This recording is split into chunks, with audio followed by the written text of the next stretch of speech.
Muna natin ang ating pagpapasalamat sa Diyos dahil sa magandang araw na ito at sa safe na pagbiyahe ninyong lahat papunta dito sa The Hague, Netherlands. At syempre, dahil bumiyahe kayo papunta dito, ay mag-ingat kayo sa biyahe ninyo pauwi lahat sa inyong mga tirahan mamayang hapon.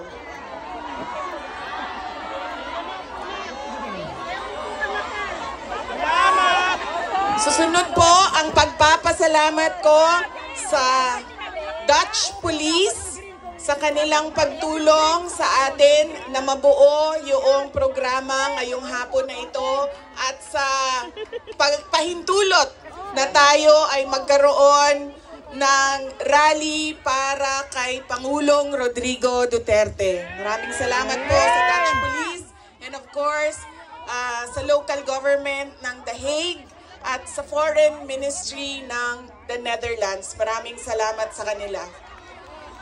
Ang susunod na pagpapasalamat po ay mula sa akin para sa ating mga organizers ngayong hapon na ito sa Executive Committee na nag-meeting araw-araw, iba't ibang time zone para pag-usapan kung paano natin maisagawa ang ating pagsuporta, pagpapakita ng suporta kay Pangulong Rodrigo Duterte na matiwasay at maayos ang ating pagsama-sama ngayong hapon na ito.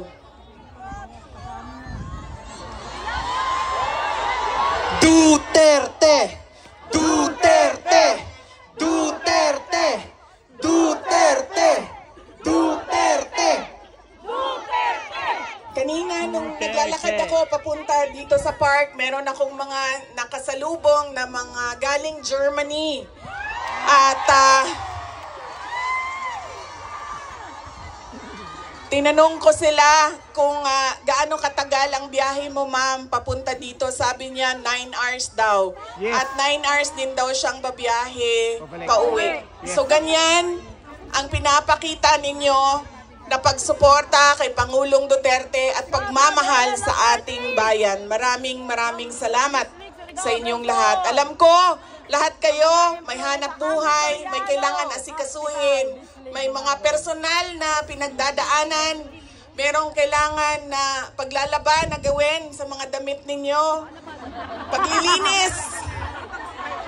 paglilinis ng bahay,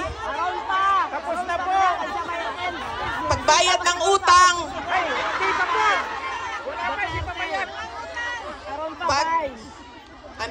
pagtawag sa inyong mga mahal sa buhay doon sa Pilipinas, ay nandito kayo ngayong hapon na ito at ibinigay ninyo ang oras ninyo at panahon ninyo para mapag-usapan natin ang estado ng ating mahal na bayang Pilipinas. Maraming salamat po sa inyo.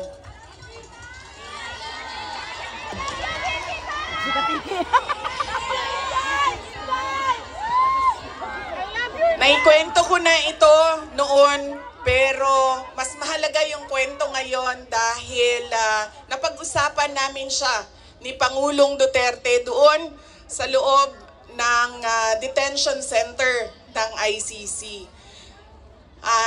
Noong ako ay bata pa, lagi sinasabi ng hindi niya yung generation ng tatay ko, 1940s, 1950s, 1960s, hindi sila yung mga magulang na tulad ngayon sa atin na ini-explain natin sa ating mga anak kung bakit natin ginagawa ang mga bagay-bagay.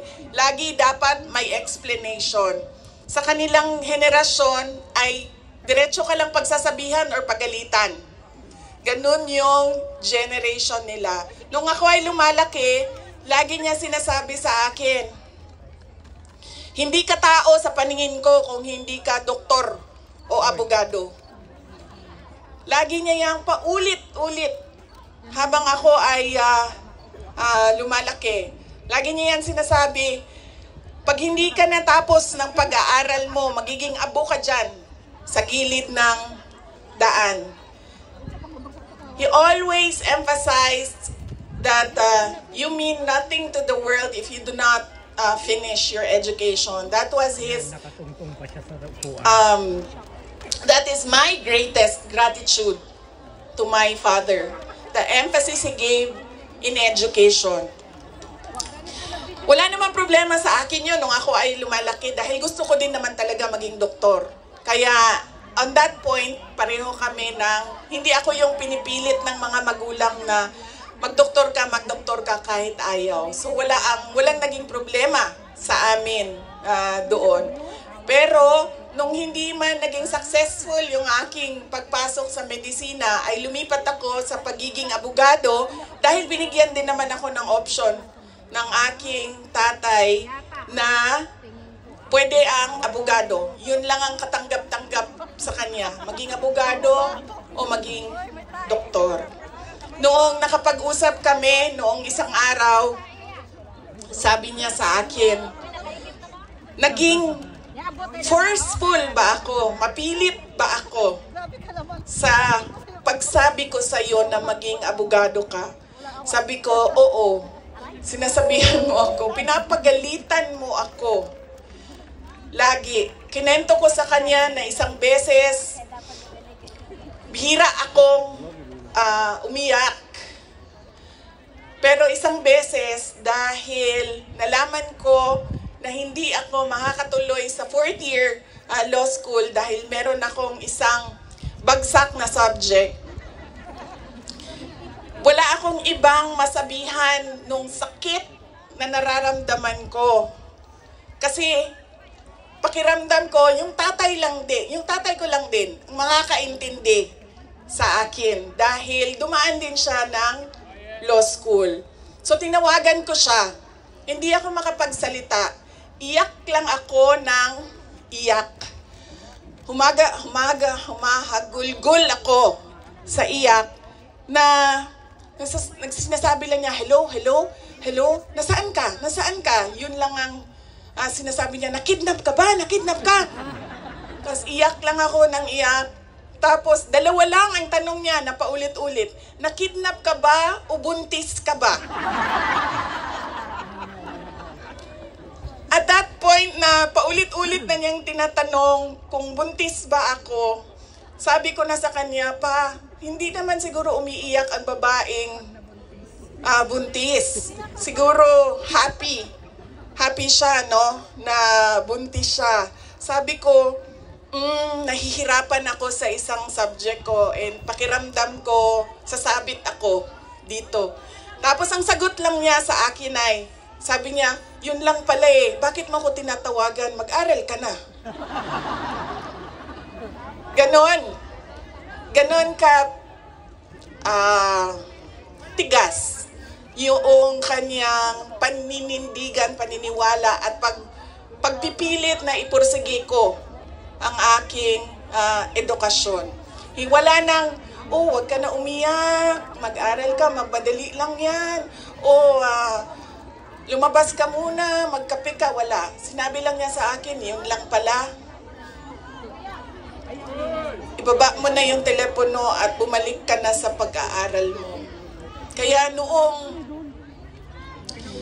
ako ay naging abogado, yun din yun ang sinasabi ng kaibigan ng tatay ko sa akin na nakita niya ang tatay ko, sobrang saya. Yung araw na yun na nalaman niya na naging abogado ako, yun yung sobrang saya niya.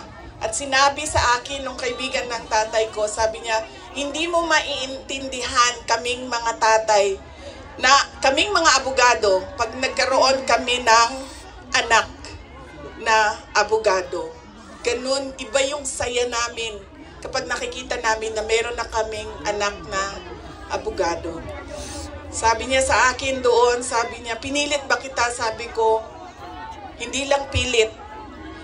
Sinigawan mo ako at pinaiyak mo ako ng madaming beses dahil sa edukasyon at sa pag-aaral. At sabi niya, di buti na lang dahil meron akong abogado ngayon na anak na inutus-utusan ko dyan. Kausapin niyang mga huwes dyan. At ngumiti siya. He smiled. And it seemed to me that it was a comfort to him that he had a daughter who is a lawyer. In fact, sabi niya,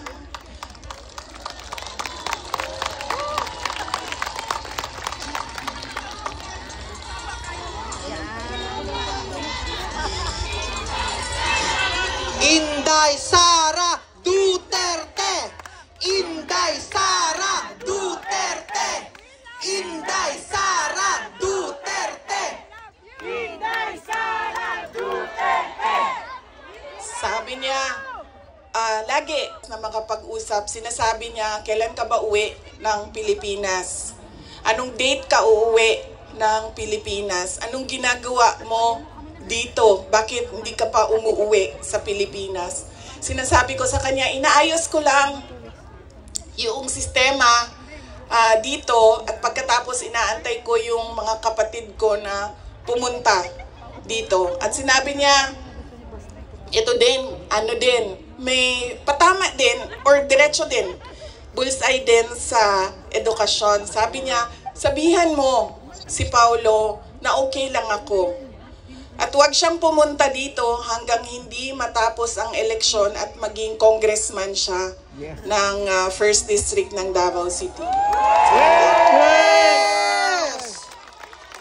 At sabi niya, sabihin mo kay Baste, hindi siya pwedeng pumunta dito hanggang hindi matapos at ma-elect siyang Vice Mayor ng Davao City. Ito ang pinakamatindi.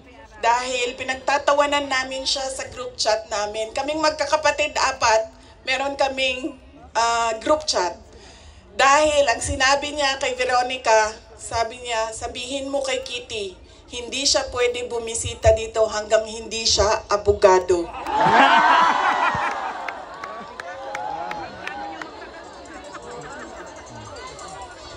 Sabi ni Kitty, grabe ang overacting ni Papa. So, ibig sabihin ba, mga 5 years. She has 5 years until she becomes a lawyer.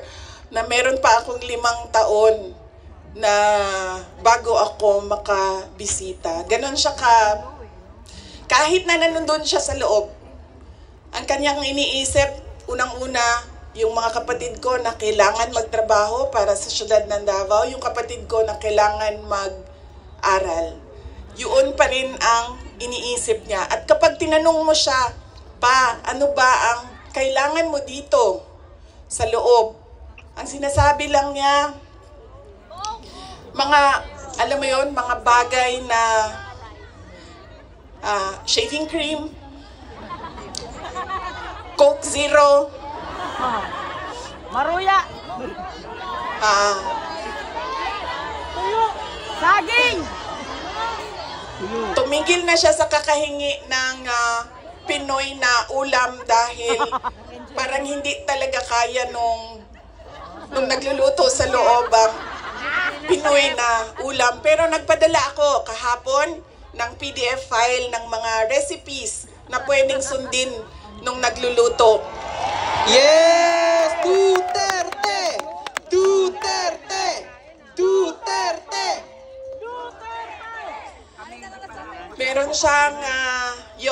Meron siyang hilig sa Coke Zero at yun lang yung hingi niya. May shopping list doon sa loob. At sabi niya doon sa gwardiya na isulat mo dyan, 2 case ng Coke Zero. Kahapon, bago ako umalis, tinuruan ako ng gwardiya. Sabi niya, pwede ka naman bumili dyan sa vendo, tapos iiwan mo para sa kanya. So sabi ko, Papa, anong gusto mo dito? Sabi niya, Coke Zero lang. So bumili akong 4 na Coke Zero, iniwan ko sa kanya at sabi niya na